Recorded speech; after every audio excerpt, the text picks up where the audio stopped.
Hey, Dallas here with some real talk from the heart. Our 7 chapters this morning are Isaiah 29 through 35. And this morning's real talk is from Isaiah 29:13. Let me read it to you.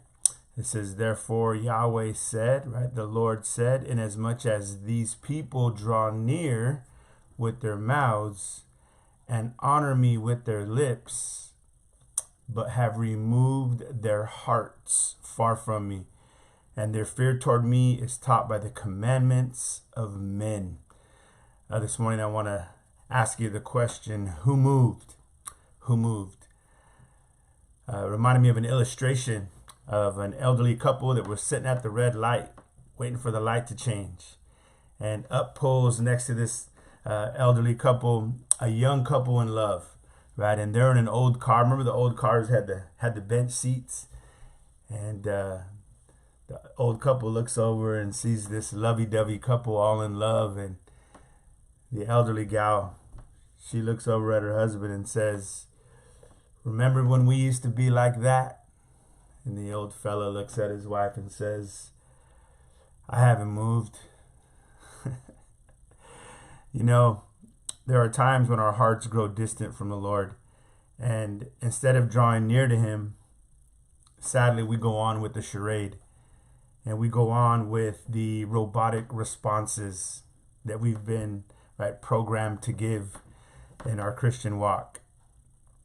Guys, if we're not careful, the fear of God merely becomes a response to what we've been taught, right? That's why he says here, you fear God by the commandments of men, right? You've been taught to do it, and you and I, we've been taught to fear God.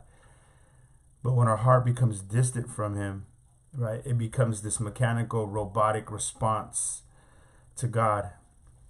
And we got to be very careful of being absent-minded, right, when we're speaking to the Lord. We don't want to utter holy words without heart in the face of God. That's a disrespect. And neither do we want to be absent-minded when the Lord's trying to speak to us, when He's trying to get our attention, and we don't want to be absent-minded.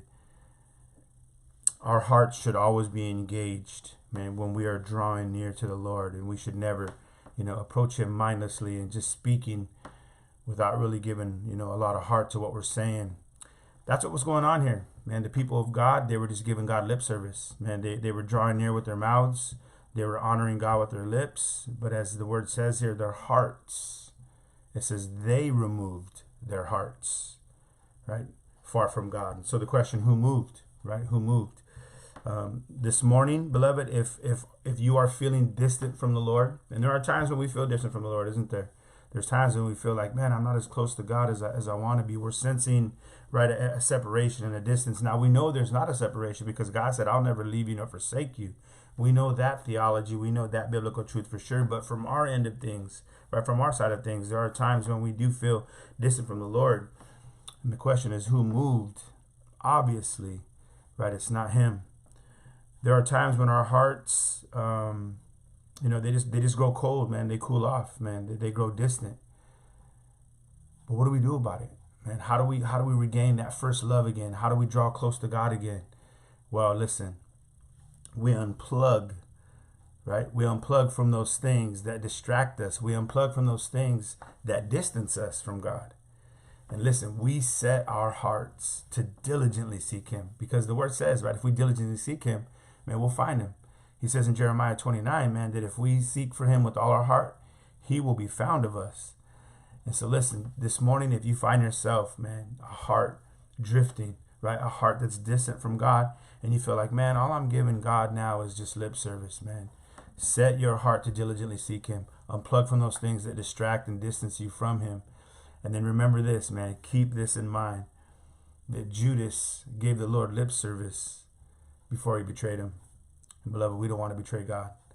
But if we get comfortable in giving lip service, it's just going to be a matter of time before we betray the Lord. Hey, don't forget the Lord loves you. I love you too. Man, let's be praying for each other, man. Let's be praying for each other that, man, we'll have the closest walk with God as possible. And that we won't settle for giving God lip service, man. But that we'll love Him with all our heart, soul, mind, and strength. And that we'll love each other, right, as we love ourselves, man. All right? Salute in Jesus' mighty name.